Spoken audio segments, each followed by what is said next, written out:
Bueno amigos, buen día tengan todos ustedes. Agradecemos mucho su presencia. Su servidor Hugo Plata, gerente operativo de la Comisión de Cuenca Villa Victoria San José de Rincón. Les agradece mucho el que estén viendo esta serie de videos y en especial. Hoy nos acompaña una académica muy importante que ha hecho un trabajo que consideramos de importancia, dado que no hay muchos datos accesibles y después lo iremos comentando. Nos acompaña la maestra de Ingeniería Alba Beatriz Vázquez González. Es ingeniera civil con una maestría en Ingeniería Ambiental, egresada de la Facultad de Ingeniería de la UNAM, con diplomado en Sistemas de Información Geográfica, realizado en el Instituto de Geografía de la UNAM. Actualmente imparte la cátedra en la licenciatura de Ingeniería Civil, en la maestría en Ingeniería Ambiental y en la especialización en Ingeniería Sanitaria. La maestra en Ingeniería Vázquez ha impartido varios cursos y diplomados de actualización para profesores de la Facultad de Ingeniería y de otras universidades e institutos, de actualización profesional y capacitación técnica para varias entidades. Es autora y coautora de 7 libros y un manual de laboratorio. Ha sido responsable del desarrollo de proyectos patrocinados con la línea de investigación de percepción remota aplicada a la evaluación de la calidad del agua. El día de hoy ella nos hace el gran favor y es un gran honor que nos acompañe en esta serie. Nos va a presentar el estudio sobre la evaluación de la calidad del agua del vaso de la presa Villa Victoria a partir de campañas de muestreo realizadas en el año 2012. Si bien ustedes pueden decir, bueno, ha pasado mucho tiempo, pero también la información pública con la que se tiene acceso nos remonta hasta esos años y es por eso que le damos un gran valor a esta información que ha salido a raíz de una tesis. Maestra Alba, muchas gracias por acompañarnos y la pantalla es toda suya. Muchísimas gracias. Primero quiero agradecer la invitación a la gerencia de la Comisión de Villa Victoria, San José del Rincón, y con muchísimo gusto me permito compartir con ustedes la información que surgió. Les comento de un proyecto que se realizó en la Universidad Nacional Autónoma de México, patrocinado por la Facultad de Ingeniería y el Instituto de Ingeniería de la UNAM. Entonces, pues como ha dicho el biólogo, el trabajo que vamos a presentar se refiere a la evaluación de la calidad del agua del vaso de la presa Villa Victoria a partir de campañas de muestreo realizadas en el año 2012. Quiero comentarles primero como antecedentes de este estudio qué fue lo que lo motivó.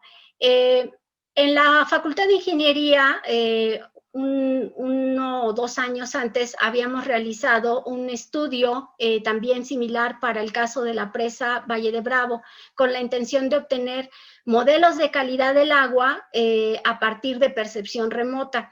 ¿Esto qué significa? Bueno, significa obtener información teniendo modelos de calidad del agua a partir de imágenes satelitales y saber cómo se encuentra la calidad del agua para ciertos parámetros. Entonces, como para generar estos modelos se requería tener datos de campo correspondientes a la fecha del paso del satélite en el sitio, pues entonces se realizaron 2 campañas de muestreo, en este caso en Villa Victoria. Estas campañas de muestreo fueron pues realizadas en un promedio de 9 horas que estuvimos dentro del vaso de la presa, porque se tomaron una gran cantidad de muestras. Una característica de este estudio es que si ustedes pueden contrastarlo con otros estudios que se han realizado en presas o en lagos, pues realmente es poco frecuente que se tomen muchas muestras, ¿no? Generalmente se toman algunas dentro de todo el área, no muchas, sí con varios parámetros, pero en este caso la necesidad de tener cubierta toda el área para poder correlacionar los datos de campo con los datos del satélite nos llevó a la necesidad de llevar a cabo 2 campañas de muestreo bastante intensas, donde se determinaron parámetros en campo y parámetros en el laboratorio. Entonces, aquí podemos ver cuál fue el objetivo del estudio. En este caso me estoy refiriendo particularmente a las campañas de muestreo. No es en sí el objetivo del estudio, pues que abarca alcances mayores, que eran los modelos de calidad del agua a través de las imágenes de satélite. Entonces se realizaron los estudios de calidad del agua a través de técnicas de muestreo tradicionales, esto con la intención de conocer cuál era la calidad del agua en el embalse, particularmente en distintos sitios del embalse, generar mapas de calidad, mapas que nos permitan conocer cómo es la distribución de la calidad del agua a través de distintos parámetros en la superficie del cuerpo de agua. Y también como objetivo se tuvo analizar las características físico-químicas y microbiológicas del agua de la presa Villa Victoria a través de estas campañas de muestreo. Bien, les voy a platicar un poco acerca de estas campañas, en dónde se tomaron las muestras, cómo es que se definieron esos sitios para el muestreo, y en general, ¿qué características tuvieron estas campañas? Bueno, la primera campaña se realizó en la época de estiaje, el 14 de abril del 2012.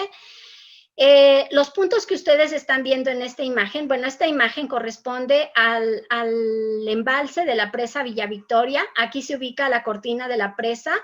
En esta zona se descarga el río de la Compañía, aquí el río del Salto. Aquí identificamos el muelle de la presa Villa Victoria, y en aquel entonces identificábamos un rastro que descargaba también a la presa Villa Victoria.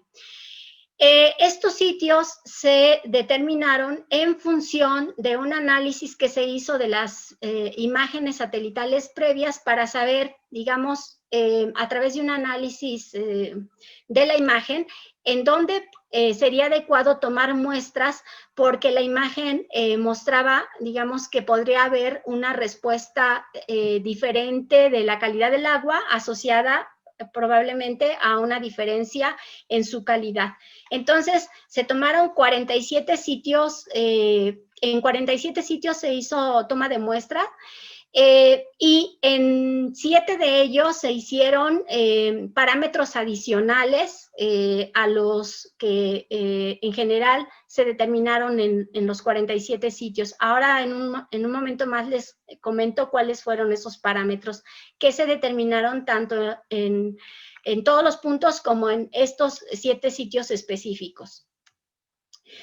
Después, en el 17 de junio del año 2012, en la época de lluvias, se llevó a cabo otro muestreo que también abarcó 47 sitios. Bueno, estaba planeado que se hicieran 47 sitios, pero debido a las condiciones, digamos, climáticas particulares de ese día que fuimos a muestrear en términos de que había viento intenso y lluvia, y se nos dificultó poder tomar las 47 muestras. Se hicieron solamente muestreo en 45 sitios.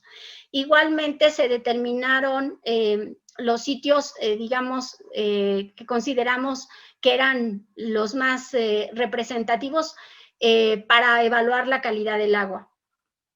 Aquí en esta lámina se muestra cuáles fueron los parámetros de calidad que se determinaron. Se determinaron parámetros como la temperatura, el potencial hidrógeno, el potencial óxido reducción, el oxígeno disuelto, la conductividad eléctrica, los sólidos disueltos totales, la salinidad, la presión atmosférica, la turbiedad con el disco de Secchi, que es esta imagen que vemos aquí. Es una imagen que nos muestra el disco de Secchi. El disco de Secchi, esta medición es bastante interesante porque el disco de Secchi es un disco, como se observa aquí, de un diámetro de 20 centímetros, que tiene 2 cuadrantes blancos y 2 negros, y está sujetado por una cadena. La cadena se va sumergiendo, está graduada en una longitud en metros, y entonces se va sumergiendo hasta el punto en el que se deja de observar el disco, y entonces se toma la medición de la longitud del disco de Secchi. Cuando el agua es muy turbia, apenas se introduce un poquito el disco y ya se deja de ver los cuadrantes blanco y negro. Cuando el agua es muy cristalina, pues se pueden meter varios metros de profundidad la cadena y se sigue observando los cuadrantes. La turbiedad es un parámetro de calidad del agua. También se hizo la medición de turbiedad en el laboratorio a través de un nefelómetro y también se determinaron sólidos totales y clorofila. Estos fueron parámetros que se determinaron en el grueso de las estaciones, es decir, en las 47 y 45 estaciones respectivamente.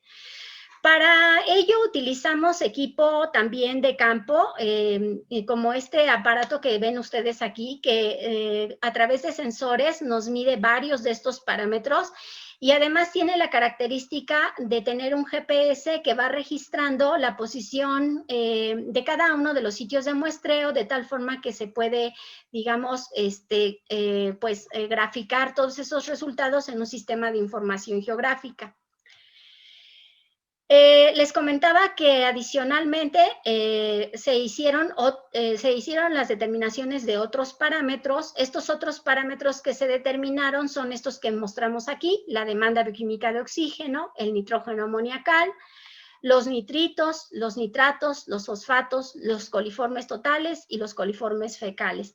Cada uno de estos parámetros pues tiene un significado sanitario, un significado importante, nos habla de la calidad del agua. En particular, por ejemplo, quisiera referirme a la presencia de coliformes totales y fecales. Los coliformes están asociados a la presencia de heces humanas o de animales. Entonces, el hecho de tener presencia de coliformes en el agua, pues nos indica una contaminación con desechos humanos y animales. Bien, aquí vemos algunas de las determinaciones que se hicieron en el laboratorio, tanto, por ejemplo, este es para DBO, este es para la determinación de coliformes, y aquí estamos midiendo la turbiedad. Muy bien.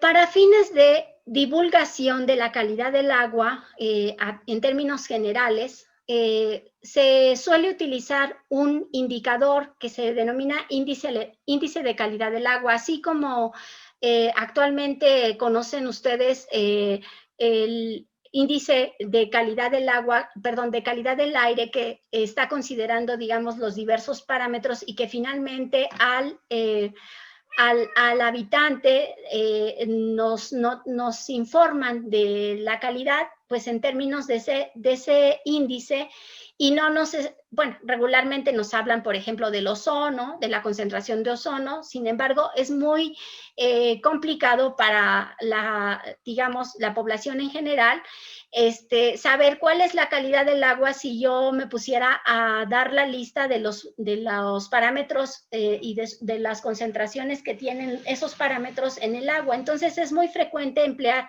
los indicadores de calidad del agua. Estos indicadores de calidad del agua usualmente manejan modelos matemáticos en los cuales se introducen tanto los parámetros de calidad del agua como la ponderación que tiene ese parámetro de calidad del agua para los distintos usos.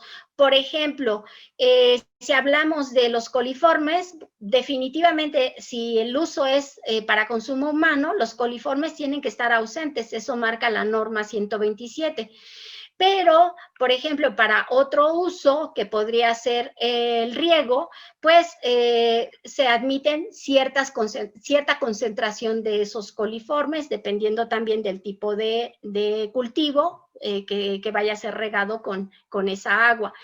En términos generales, el 0 implica una nula calidad y el 100 implicaría una excelente calidad. Ese valor se obtiene a partir de estos modelos que comentaba, que se alimentan de los valores de los parámetros y de una ponderación en función del uso del agua. Aquí estamos viendo algunos de los principales usos del agua, el doméstico, el industrial, el riego agrícola, simplemente el de proteger la fauna, el de protección de la vida acuática o piscicultura, y algunas actividades que pueden ser de tipo recreativo, como la natación, el canotaje, y por ejemplo, el uso del agua para la generación de energía y para la navegación. Entonces, cada uno de estos usos del agua necesitan distinta calidad del agua. Entonces, cuando hablamos de calidad del agua, tenemos que hacer referencia a qué uso, en qué uso estamos pensando destinar ese recurso, porque un agua puede tener una calidad pobre para cierto uso, pero puede ser adecuada para otro uso. Entonces, desde ese punto de vista, el índice de calidad del agua puede ser una buena herramienta para definir si el agua, en términos generales, con los parámetros que se evalúan, es adecuada o no para un determinado uso. Claro que también aquí quiero comentar que no hay que perder de vista de que independientemente del valor que nos dé el índice de calidad del agua, también tenemos que considerar la revisión de los parámetros específicos, y aquí me estoy refiriendo a los tomadores de decisiones, porque a lo mejor el ICA tiene un valor razonablemente aceptable, sin embargo, por ahí algún parámetro puede ser que no esté cumpliendo satisfactoriamente para el uso que se le quiere dar. Muy bien. Bueno, en esta lámina estamos mostrando cuáles fueron los valores de índice de calidad del agua que se obtuvieron para la campaña que se realizó en estiaje y en época de lluvias. Si ustedes ven, estas son las calificaciones de 0 a 100 que se obtuvieron en el embalse. Esto es solamente para los sitios que tuvieron el mayor número de parámetros que les comentaba que se determinaron. O sea, hubo un conjunto de parámetros que se determinaron en todas las estaciones, pero les decía que hubo ciertos parámetros que se determinaron solo en 5 o 6 estaciones, o sea, se hizo un análisis completo. Y bueno, se escogieron sitios como estos que se muestran aquí, cercanos a la cortina, en el muelle, donde está el rastro, donde hay descargas de los ríos. Aquí podemos observar una notable mejora en la calidad del agua en la época de lluvia, y bueno, esto es explicable porque pues los contaminantes se diluyen cuando llueve. Sin embargo, hay otros que se pueden incrementar, lo comentaremos más adelante, por el arrastre de ciertos constituyentes que están en el suelo. Bien, entonces, esta sería... se me trabó la presentación. A ver, bueno, ya. Vamos a ver. Entonces, esa sería una representación del índice de calidad del agua para época de estiaje y de lluvia. Entonces, andamos hablando de calificaciones que varían para la época de estiaje entre el 60 y la más alta 63, en una escala de 0 a 100, y para la época de lluvia, la más baja en 64 y la más alta en 78. También les decía que como uno de los objetivos que se perseguía tener dentro de las campañas de muestreo era generar mapas de calidad del agua para los distintos parámetros. Esto es interesante porque normalmente cuando se hacen campañas de muestreo, pues se hacen toma de muestras de unos cuantos sitios, y a partir de esos valores, pues no podemos, digamos, generalizar en cómo se tiene la distribución espacial de ese parámetro en el embalse. Sin embargo, aquí como hicimos suficientes tomas de muestra, estamos hablando de 47 y 45 en el otro caso, bueno, pues sí se pudieron construir estos mapas de calidad en donde, por ejemplo, en este caso se muestra uno de los parámetros más importantes de la calidad del agua, que es el oxígeno disuelto. ¿Por qué es muy importante? Bueno, en primer lugar, porque el oxígeno disuelto es fundamental para que haya vida acuática. En segundo lugar, porque cuando un cuerpo de agua tiene oxígeno disuelto, el cuerpo de agua está en buenas condiciones porque no huele mal, no hay procesos de descomposición anaerobia.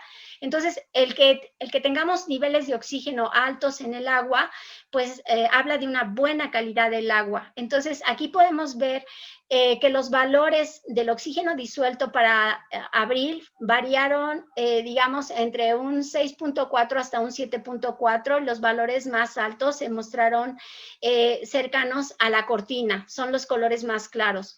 Y en la época de lluvia aumentó el nivel del oxígeno disuelto hasta tener un valor de 8.2, que es un valor de sobresaturación. Y aquí vemos cómo se distribuyó, los tonos más claros corresponden a las concentraciones más altas de oxígeno disuelto. Aquí tenemos el pH, que es otro parámetro muy importante de la calidad del agua. El pH varía entre el 0 y el 14, donde el 7 es el neutro. Por abajo del 7 estamos hablando de valores ácidos y por arriba del 7 de valores alcalinos, básicos, perdón. Aquí estamos viendo que en general el agua de la presa Villa Victoria pues tiene valores que están cercanos al valor neutro, mucho más en época de lluvias que en época de estiaje. Aquí tenemos valores ya más altos de pH y aquí más cercanos al neutro. Igual, bueno, en este caso, en estos mapas, los colores más intensos nos muestran valores más altos de pH y los más claros, los valores más bajos.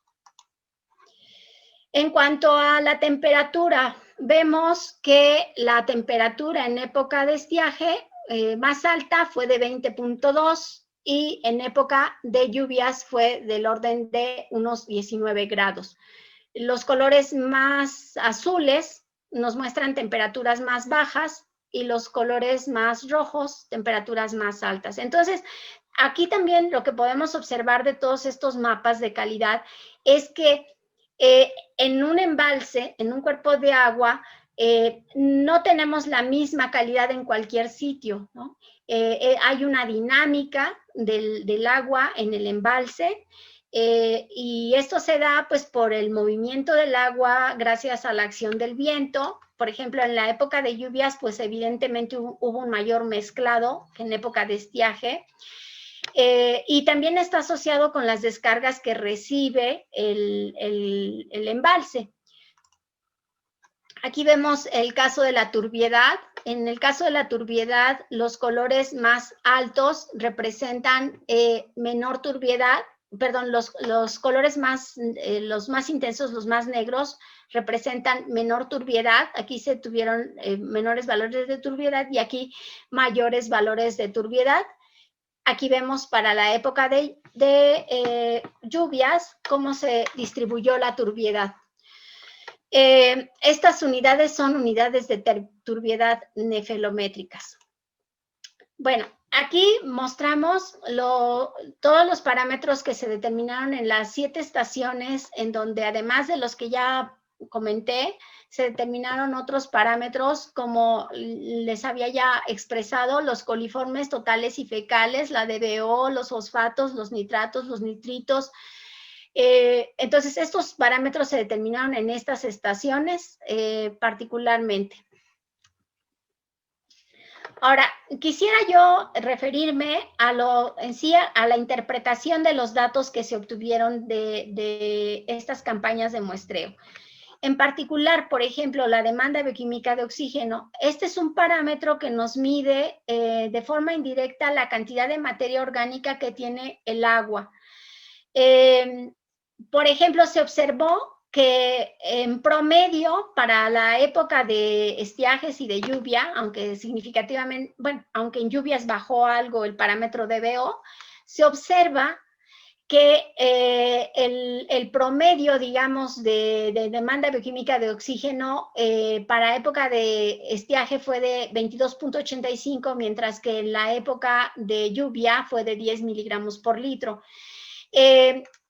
La DBO nos está hablando de un aporte de materia orgánica que puede provenir pues de desechos, de descargas de ríos o de descargas descargas de aguas residuales municipales o de desechos orgánicos de los animales. Entonces, pues en general, digamos que el embalse tuvo una DBO que podríamos considerar alta, pero no tan significativamente alta. Lo ideal hubiera sido tener valores más pequeños de los 22 o de los 20 miligramos por litro. En el caso de los fosfatos son, están asociados a un fenómeno que se denomina eutroficación en los embalses. Esta eutroficación en los embalses habla de un proceso acelerado de envejecimiento, puede ser en los embalses naturales o artificiales, como el caso de las presas, y esto se presenta debido a una hiperfertilización que hace que, bueno, pues el cuerpo de agua aumente su volumen de asolves, aumente la pérdida de agua por evapotranspiración debido a que hay presencia de fitoplancton excesivo o de malezas acuáticas. En el caso de la presa Villa Victoria, tuvimos valores pues que en general fueron altos, los consideramos altos, variaron entre 0.02 a 0.20 miligramos por litro. Y si ese valor lo comparamos con lo que dicen los criterios ecológicos de calidad del agua, que establecen que para controlar la eutroficación no debe de rebasarse la concentración de fosfatos de 0.025, pues estamos viendo que uno de los problemas significativos de la presa Villa Victoria es que tiene una gran concentración, un gran contenido de fosfatos. Ahora, si lo analizamos desde el punto de vista del agua para abastecimiento de agua potable, se establece que la concentración no debe exceder de 0.1 miligramo por litro y esta concentración pues se rebasa en varios puntos del embalse. Entonces, este es un problema de la presa Villa Victoria. Otro parámetro importante de calidad del agua es el nitrógeno amoniacal. El nitrógeno amoniacal se le relaciona con la presencia de orina y heces fecales y también contribuye, así como los fosfatos, a la eutroficación o eutrofización. En abril hubo un promedio de 0.044, mientras que en la época de lluvias fue de 0.105 miligramos por litro. Aquí no se cumple esto de la mayor dilución en época de lluvias. Y la razón principal es que hubo arrastre seguramente de estos constituyentes hacia el embalse, precisamente por la lluvia. El valor mínimo que se obtuvo fue en la cortina, con 0.15 miligramos por litro. Ahora, ¿qué nos dicen los criterios ecológicos de calidad del agua con relación al nitrógeno amoniacal? Que no debe exceder de 0.06 miligramos por litro. Esto es para proteger la vida acuática. Como podemos ver aquí, pues también se rebasa el valor que se establece en los criterios ecológicos para las dos condiciones, estiaje y lluvia. Luego, en el caso de los coliformes totales y fecales, que ya comenté que están relacionados con la presencia de desechos humanos y animales, en todas las estaciones de muestreo, en todas, tuvimos más de 30 unidades formadoras de colonias por 100 mililitros.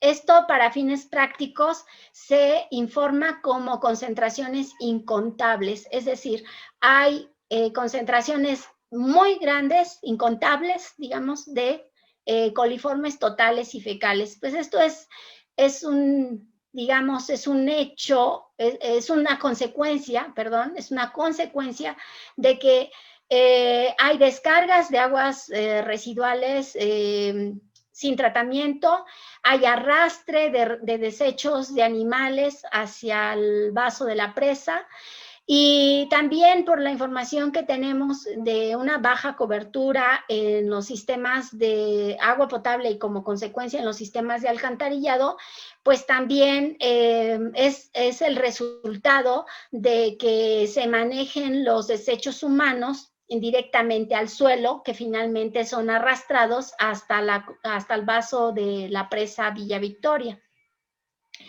Se determinó también la clorofila en el estudio, y de acuerdo con las concentraciones que se obtuvieron de clorofila, más las concentraciones de fósforo total y la profundidad del disco Secchi que les mencionaba, que es la forma en cómo se estima la turbiedad en campo, con estos tres parámetros podemos decir que el vaso se encuentra totalmente eutrofizado.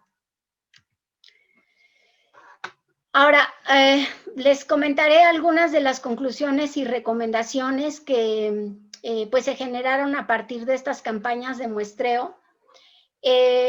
Bueno, primero, pues como consecuencia ya comentaba, de la baja cobertura en los sistemas de agua potable, en los sistemas de alcantarillado, y el hecho de que algunas plantas, bueno, que no haya suficientes plantas de tratamiento, o las que están no están trabajando como debieran, pues se observa un alto deterioro en la calidad del agua, y particularmente se identifica un embalse con alto grado de eutroficidad,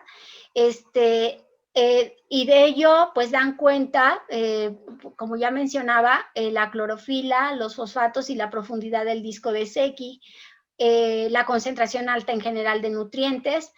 La DBO y los parámetros microbiológicos pues también nos hablan de un aporte significativo de desechos humanos y animales. Aquí vemos también que hay otro elemento que también participa para el deterioro de la calidad del agua del vaso de la presa Villa Victoria, que es la alta tasa de erosión en la cuenca. Este es un problema muy importante, y esto pues contribuye a que cuando llueve el suelo sea arrastrado y se aumenten los sedimentos que hay en el embalse, se incremente la carga orgánica como resultado de que no hay cobertura amplia de agua y alcantarillado, pues se arrastren los residuos hasta el almacenamiento.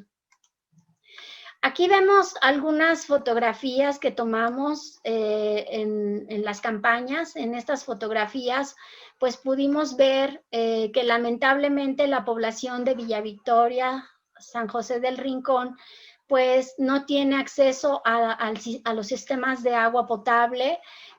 Observamos que las personas pues van a lavar su ropa al vaso, que también van a tomar agua para la bebida, lo cual, bueno, pues es algo preocupante, o muy preocupante, considerando lo que les acabo de mencionar de la presencia de coliformes, que son un indicador de calidad del agua bacteriológica. También observamos que hay gente que practica la pesca, entonces hay la extracción también de estos peces para el consumo, pues también es algo preocupante, porque pues los peces evidentemente van a tener la presencia de estos contaminantes de los cuales hemos hablado. Bueno, ahora, antes de pasar a la siguiente lámina, quisiera yo comentar que, bueno, un problema que estamos abordando ahora en esta plática es el problema de la contaminación del agua de la presa Villa Victoria, pero no hay que perder de vista que este embalse pertenece a una cuenca, y la cuenca pues es una unidad, digamos, natural, es una unidad territorial natural, en la cual, bueno, pues regularmente lo que mayormente vemos es el agua, o hablamos de la cuenca en términos del agua, pero el agua desde luego es un elemento fundamental dentro de la cuenca, pero para, digamos, hacer una gestión más integrada de todos los recursos de la cuenca, dentro de los cuales está, por supuesto, el agua,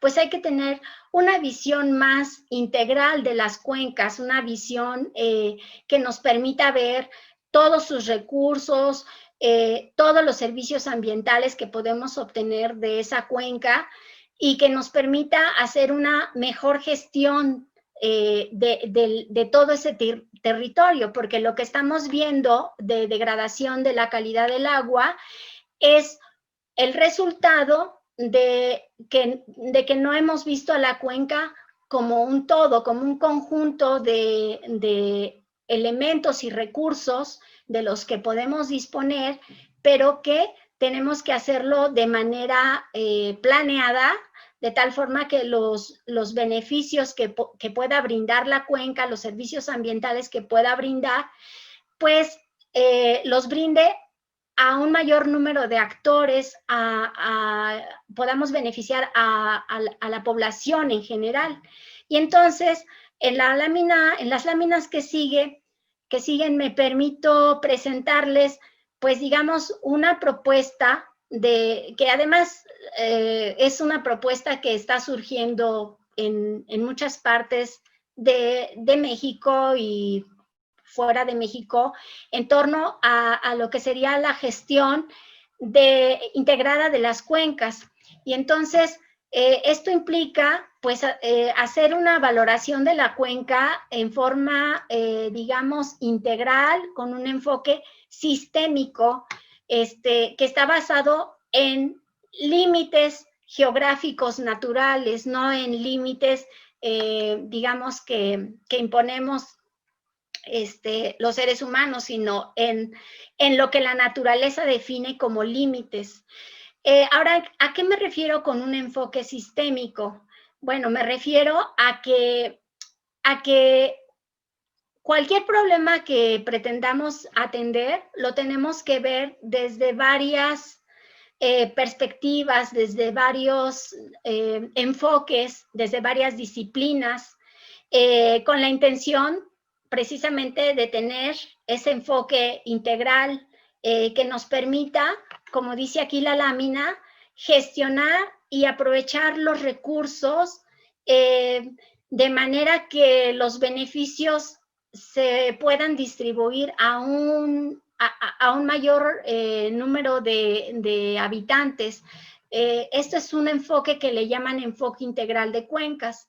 Entonces, aquí hay algunas propuestas de qué podríamos hacer como acciones que nos permitan mejorar la gestión de la cuenca y como resultado tener una mejor calidad del agua en el vaso de la presa Villa Victoria.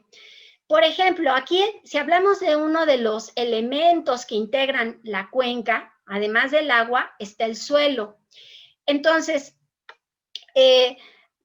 una cuestión que hay que hacer en las cuencas es saber cuál es la tasa de cambio de diversos indicadores que nos permitan tomar decisiones oportunas para, digamos, controlar los problemas que se pueden generar en algunos elementos o extenderse, como ya lo vimos, a otros elementos que integran esta cuenca y deteriorar su calidad. Entonces, por ejemplo, aquí en el caso del suelo, tenemos como propuesta, pues, hacer, digamos, un análisis de cuál ha sido la tasa de deforestación, cómo ha ido evolucionando, se ha mantenido, se ha incrementado y qué estamos haciendo también para controlar este problema. También tenemos que hacer una revisión de los ordenamientos locales y regionales relacionados con los usos que estos ordenamientos sugieren de las diferentes regiones que integran la cuenca. Esto está relacionado también con el ordenamiento territorial. Como ya comentaba, bueno, la deforestación se puede estudiar a partir de una tasa de cambio anual o en términos del porciento del área degradada o del área que se va recuperando. En el caso del agua, ¿qué se puede hacer? En el caso del agua, evidentemente hay que saber cómo estamos usando el agua, cuáles son los usos que le estamos dando a los recursos hídricos, tanto superficiales como subterráneos. ¿Cuál es la relación de una unidad de biomasa producida, por ejemplo, en el caso de la agricultura, por volumen concesionado, ya sea de agua superficial o subterránea, en kilogramos por metro cúbico? Esto nos habla de una cierta eficiencia en la actividad agrícola. El volumen concesionado de agua superficial y subterránea que tenemos para que cada habitante tenga acceso al agua. Son indicadores todos estos. Desde luego, bueno, aquí ya sabemos que para el caso de esta cuenca, pues hay la Comisión de Cuenca y un Consejo de Cuenca. Esto es muy importante porque pues son los organismos que les toca hacer la gestión de este recurso, de la cuenca en general o de los recursos de la cuenca. En el tema del agua, pues también saber si hay extracción pesquera, y aspectos como los que ya hemos mencionado relacionados con los servicios de abastecimiento de agua, de alcantarillado, de tratamiento. También, desde luego, saber si hay áreas naturales protegidas, si hay especies en peligro de extinción, si se ha afectado la biodiversidad, porque la cuenca es un todo, está integrada por muchos elementos y lo que le afecta a uno de sus elementos le afecta a todos. Desde el punto de vista social, por ejemplo, saber qué proporción de la población tiene acceso a servicios de saneamiento, a servicios de agua potable, cuántas personas se enferman de enfermedades relacionadas con el agua por falta de agua o porque la calidad del agua no es la adecuada, cuál es la tasa de alfabetización de la población, cuáles son las condiciones de la vivienda de la población, a qué se dedican, cuál es la tasa de empleo o de desempleo. Entonces, esto es digamos, una muestra de algunos indicadores, de algunos de los elementos que integran esta zona geográfica que denominamos cuenca y cuyos límites son definidos por la propia naturaleza. Entonces, bueno, pues esa es la presentación. Les agradezco la atención y estoy atenta a las preguntas que pudieran surgir. Muchas gracias, maestra. La verdad es que ha sido una extraordinaria exposición, breve, concreta. Quiero decirle que yo había leído la tesis y la verdad es que uno nunca, no es lo mismo que lo vea en una exposición que leerla, porque bueno, hay más elementos, pero la otra es que usted ha manejado argumentos muy concretos y que se han entendido perfectamente bien. Gracias. Déjeme, voy a quitar la... Dejo de comprar. Ya la quité. Muchas gracias. Felicidades, quiero felicitar el trabajo que ha hecho la universidad y la maestra por lo que había comentado. Pocos son los datos que tenemos públicos sobre la presa Villa Victoria, y esto, entiendo, ha sido todo un programa que tienen, que tuvo la universidad para ver la calidad del agua, no solo en el embalse Villa Victoria, sino también en el embalse de Valle de Bravo. Y quiero hacer algunos comentarios y unas preguntas, maestra. Sí, claro que sí. Fíjense que está viendo su interesante ponencia en cuanto al alto grado de troficidad. Para las personas comunes y corrientes, ¿nos puede explicar qué es alto grado de troficidad? Claro. ¿O de eutroficación? Ajá, con mucho gusto. Bueno, todos los embalses naturales o artificiales, como las presas, que pertenecen a una cuenca, van a ir recibiendo a lo largo del tiempo los aportes de nutrientes que arrastra el agua y que, digamos, naturalmente provienen del suelo. Sin embargo, cuando hay actividades, por ejemplo, agrícolas o hay descargas de aguas residuales, estos nutrientes se incrementan, se incrementa la fertilización, digamos, del agua. Estos nutrientes llegan en mayor cantidad al agua junto con los asolves, y entonces lo que significa que un vaso esté con alto grado de troficidad es que está envejeciendo aceleradamente. En resumen, estamos diciendo que está envejeciendo aceleradamente. ¿Y qué significa eso? Que cada vez va a haber menos agua disponible ahí porque van a aumentar los asolves, porque va a aumentar la evapotranspiración, y entonces estamos perdiendo ese recurso. Entonces tenemos que controlar la eutrofización. ¿Por qué? Porque es una pérdida del recurso. Si nosotros no hacemos nada, pues en pocos años ese cuerpo de agua va perdiendo profundidad y en consecuencia va a perder volumen de almacenamiento, y desde luego también la calidad del agua, ¿no? Se reduce. Y de hecho creo que en general los niveles de calidad del agua de la presa no son muy buenos, independientemente del uso que se tenga, ¿no? Tal vez hasta para nadar ya podría ser en algunos momentos peligroso, ¿no? Pero ¿cómo podríamos identificar la eutroficación? Esto explica el color verde que a veces se nota, a veces verde amarillento, verde más intenso, que yo le llamo verde alga con café, caca, perdón, porque tiene esta combinación, ¿no? Sí, bueno, en el caso de Villa Victoria, hay clorofila, hay fitoplancton, ¿no? No se ven las plantas ahí flotando, sino que se ve se ve el color verdoso, que significa que hay un alto contenido de nutrientes. En otras presas se llega a ver la maleza acuática, el lirio acuático, pero al final de cuentas, lo que se está manifestando ahí es un incremento de estos organismos que lo que hacen es que van a ir acelerando el envejecimiento del cuerpo de agua, ¿no? Entonces, la manifestación de que hay eutroficación es, pues, un excesivo color verde, o en ocasiones se ven tonalidades, como usted decía, amarillentas o cafés, ¿no? Es increíble a veces, bueno, yo que a veces me pongo a tomar fotografías ahí en la presa y hago algunos recorridos en lancha con algunos amigos, si de repente notamos que creo que el color verde, si no estoy mal, se aprecia más en la época de secas que en la época de lluvias. Sí. Y a veces lo habíamos explicado como, bueno, pues se diluye un poco porque hay más ingreso de agua, ¿no? Y se diluye. Yo pensaba que todo se diluía, al ingresar más agua se diluía. Y entonces ahorita que estaba viendo sus parámetros en cuanto a oxígeno, diría, siendo yo pez, me beneficia que esté en la época de lluvias, pero por otro lado parece que los nitratos o los fosfatos también se concentran. Entonces, por una es bueno y por la otra no, o sea, de todos modos estamos amolados, diría el pez, ¿no?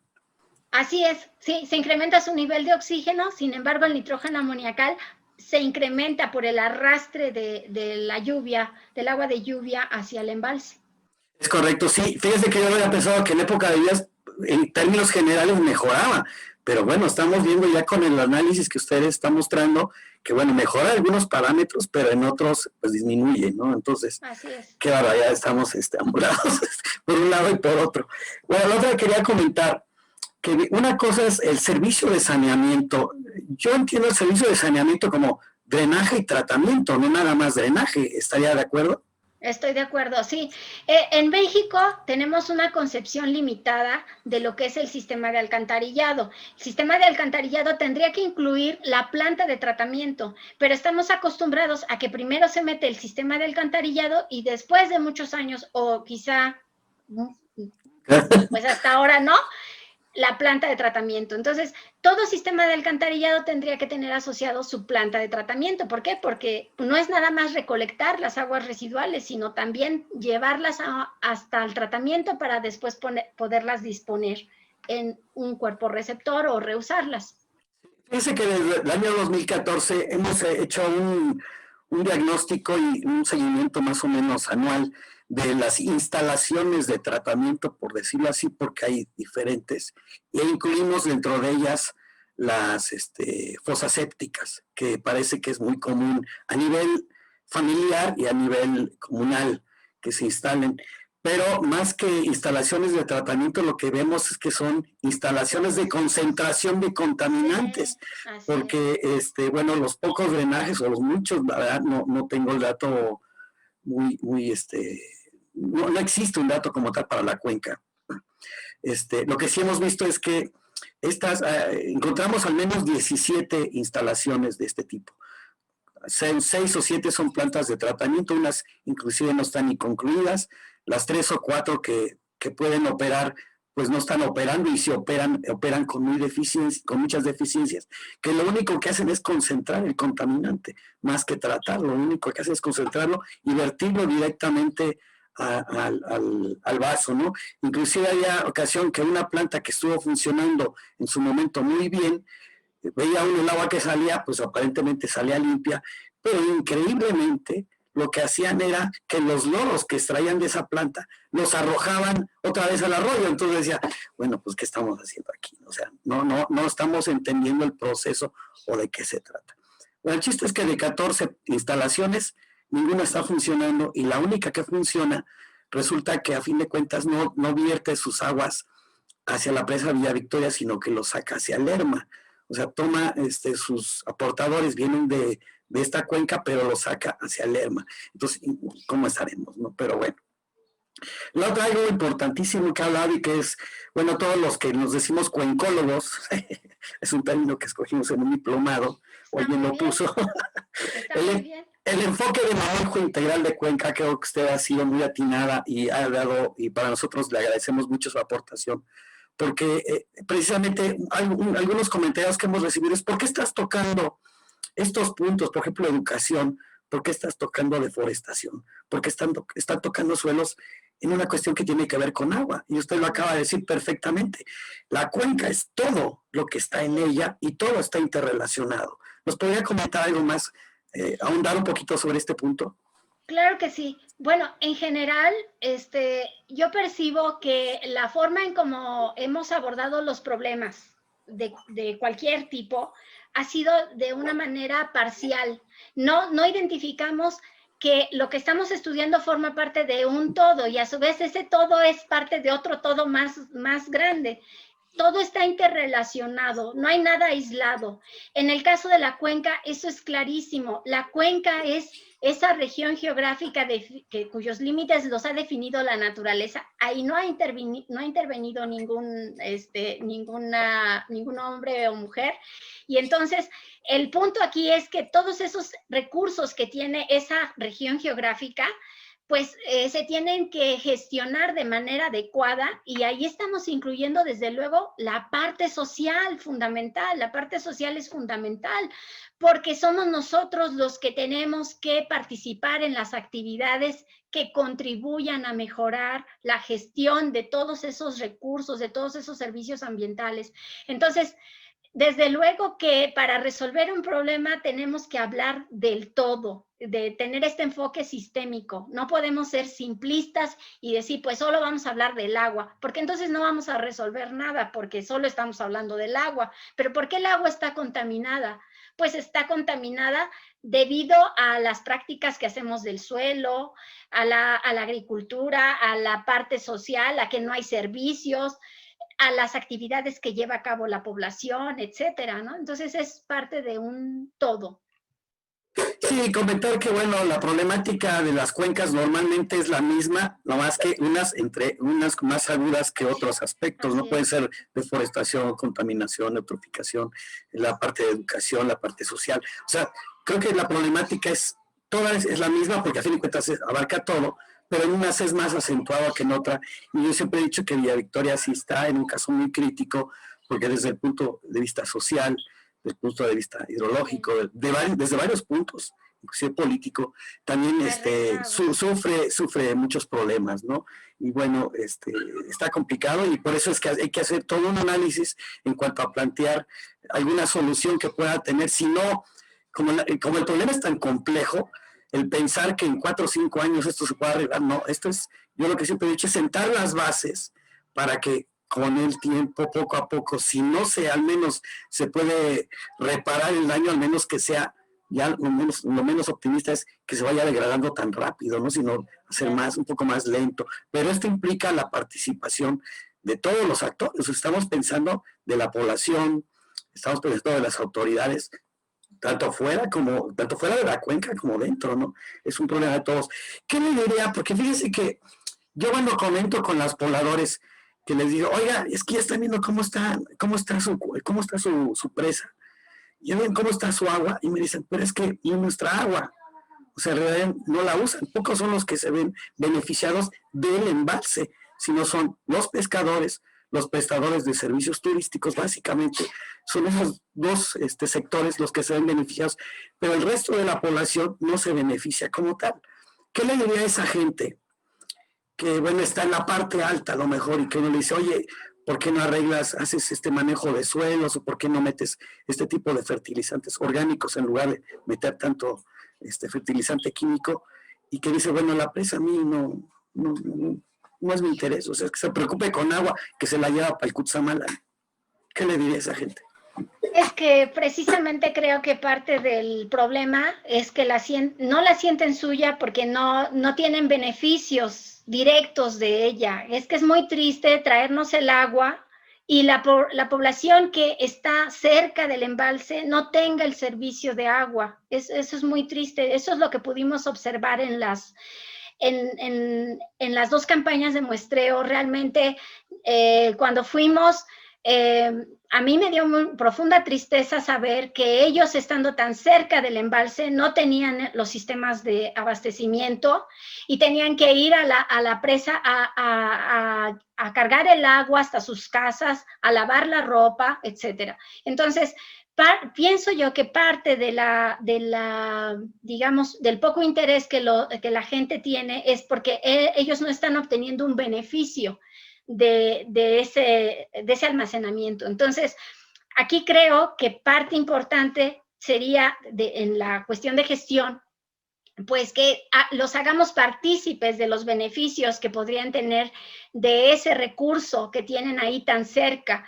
Y entonces, bueno, cuando ellos se sientan parte de la población beneficiada, seguramente entenderán que es fundamental cuidar la calidad del agua de ese embalse. ¿Y cómo podemos hacerlo? Bueno, pues a través, por ejemplo, de prácticas que tengan que ver con la agricultura en cuanto al manejo racional de los químicos, ¿no? De los fertilizantes o de los plaguicidas que se utilizan.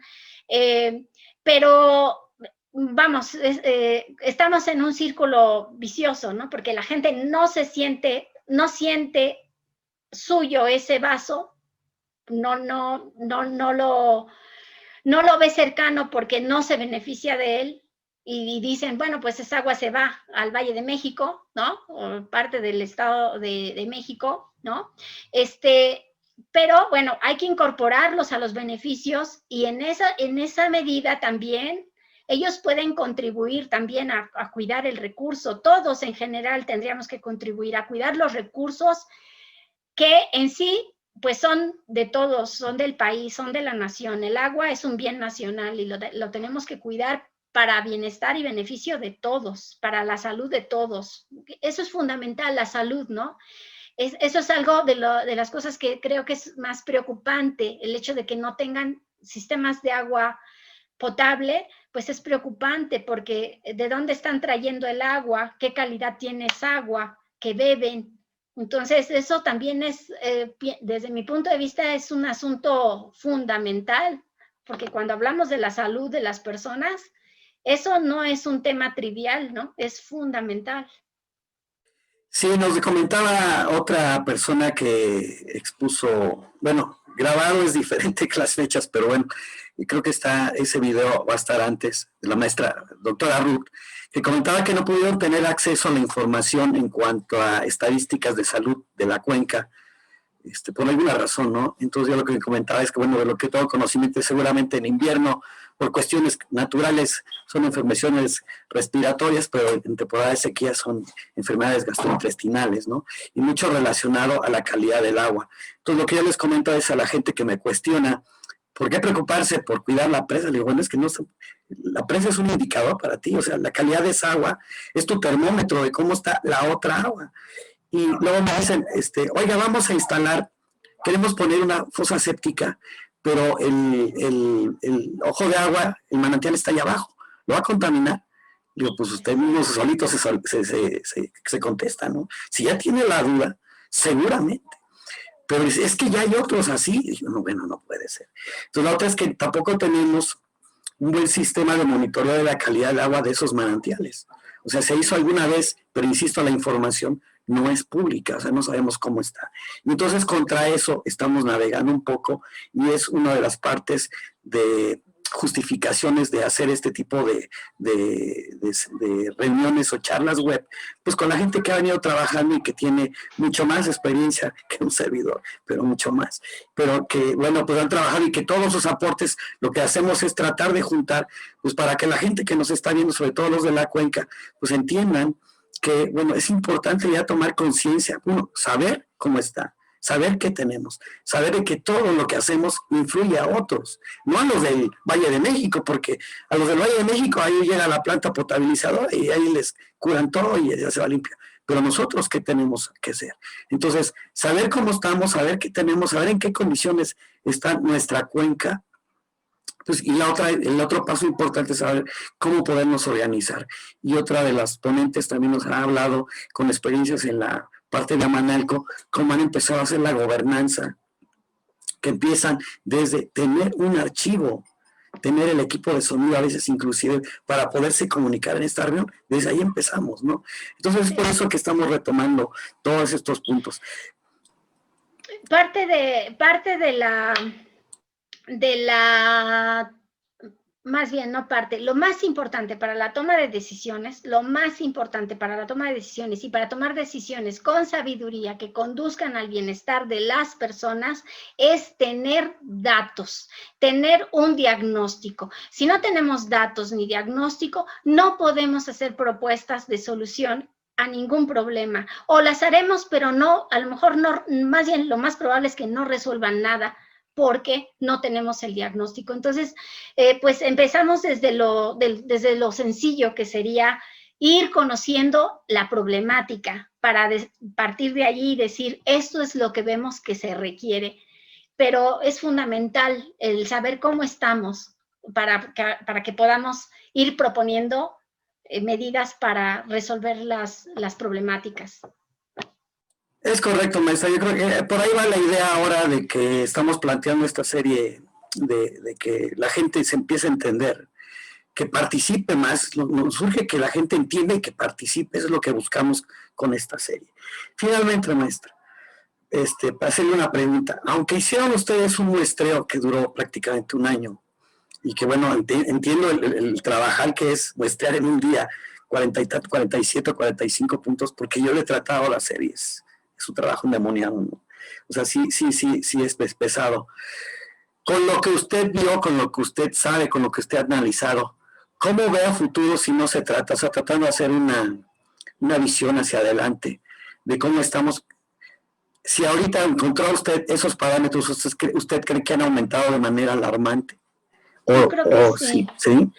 Yo creo que sí, porque bueno, antes, cuando recibí la invitación, anduve buscando en la web datos que me permitieran conocer cómo había cambiado principalmente la infraestructura en los servicios, agua potable, alcantarillado, tratamiento. Y yo lo que observé, pues básicamente es que se ha mantenido, no ha habido cambios. Entonces, desde mi perspectiva, del 2012 al 2020 han transcurrido 8 años, y en esos 8 años yo creo que si no ha mejorado la infraestructura, que es uno de los indicadores, ¿sí? Y la población pues sigue creciendo, entonces los desechos siguen en aumento y sin tratarse, sin manejarse adecuadamente, pues mi pronóstico es que el agua ahora debe de estar en una condición peor que la del 2012.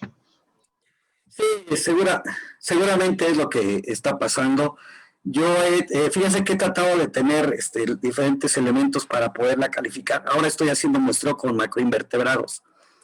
y es otro indicador, entonces nos da otra forma de evaluar la calidad. Y al que fue mi maestro le comentaba, digo, mira, meto la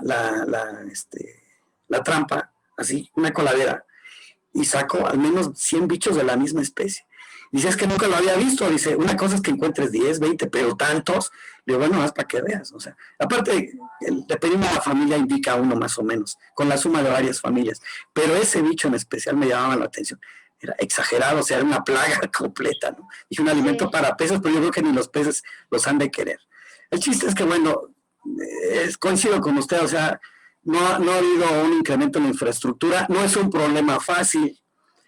No es un problema fácil construirla, y lo otro es operarla, y no nada más en la cuenca, sino a nivel nacional. Es una situación muy, muy complicada y que yo creo que debemos de empezar, sobre todo en la cuenca de Villa Victoria, que las poblaciones están muy dispersas, empezar de la parte familiar y de la parte comunal, porque concentrar las aguas, aparte de que es muchísimo dinero, poderlas conectar, las que vienen hacia la presa, es prácticamente imposible. Entonces tenemos que buscar otros esquemas de cómo tratar nuestras aguas a nivel familiar, a nivel comunal, antes de tratarlas de manera colectiva.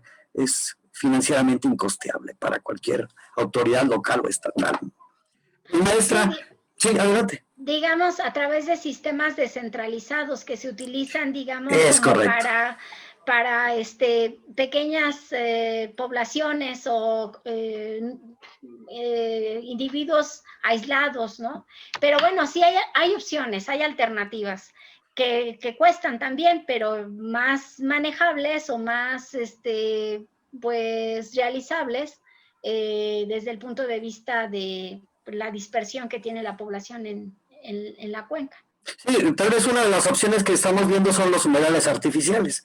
Ajá. A nivel comunal, eso hay buenas experiencias, tiene sus detalles, hay que afinarlo. Desde el diseño y la construcción tiene que ver mucho los niveles. Es algo que hemos visto tanto en Pátzcuaro como aquí en al menos 2 plantas que hay cerca de la cuenca, que la construcción y sobre todo cuidar los detalles de niveles es importantísimo en una planta de tratamiento con humedad. Entonces sí hay opciones, pero bueno, pues vamos a ver qué podemos hacer más adelante, qué podemos visualizar y tratar de impulsar estas tecnologías. Maestra, se nos está acabando el tiempo. Le agradecemos muchísimo, felicitarla por el gran trabajo, tanto de ustedes, sus colegas que estuvieron participando. Entiendo que fue un gran grupo. Ojalá pudiéramos tener un segundo contacto más adelante que nos pudiera ilustrar. Y también invitarla a la universidad, que ojalá ahí se pudiera hacer un segundo maestreo. Entendemos que la situación no es nada fácil ahorita económicamente para todos, pero bueno, los estaríamos invitando a que ojalá pudieran regresar a hacer algún estudio en la cuenca. Toda aportación por parte de la academia será bienvenida. Muchas gracias, maestra, y algunas últimas palabras que nos quiera dar. Pues yo estoy muy agradecida con ustedes y les reconozco mucho su trabajo, su empeño por ir avanzando en estos temas. En realidad se logra mucho. Aparentemente, a través de estas charlas, pues uno diría, pues, ¿qué tanto se puede hacer? No, se logra mucho porque han ustedes invitado a personas con distintos puntos de vista y de información y de ahí se empieza para poder tener un diagnóstico y poder plantear posibles soluciones. Entonces, yo los felicito y agradezco muchísimo la invitación y con muchísimo gusto he estado con ustedes. Muchas gracias, maestra. Quiero comentarles que estos videos están siendo colocados en YouTube en las fechas en que estamos poniendo los pequeños pósters de promoción. También vamos a hacer un pequeño thriller de 5 minutos en Facebook, de manera de que funcione como gancho. Y también le agradecemos a la Red Mexicana de Cuencas que nos está haciendo favor de promocionar los videos. Le agradecemos mucho a los coordinadores que están apoyándonos. De hecho, ellos también tienen 2 participaciones en estos seminarios. Muchas gracias a todos ellos. Y no es nada más la experiencia de una cuenca, sino es una experiencia que le puede servir a todos los que trabajamos o operamos como gerentes operativos, los pocos que ya quedamos, porque también ya cada vez somos menos. Y muchos están en paro técnico, diría alguien, por falta de recursos, por falta de apoyo, pero bueno, los pocos estamos con todas las ganas de echarla adelante, y esta es una de las ideas que se nos presentaron con esto de la pandemia, el tratar de cómo hacer más publica la información, cómo hacer más, atraer a los académicos y a todos aquellos que han hecho trabajos, pues hacerlos más abiertos. Creemos que podemos formar un buen vínculo y pues estamos haciendo lo mejor que se puede. Disculpen los problemas que tenemos con la voz, pero nos agarró una gripa tremenda, pues se me va la voz. Pero bueno, muchas gracias a todos ustedes, muchas gracias maestra Elba por su apoyo. Le estaremos enviando vía correo un agradecimiento y a todos ustedes muchas gracias, síganos en nuestros videos y un fuerte abrazo a todos ustedes. Gracias. Gracias.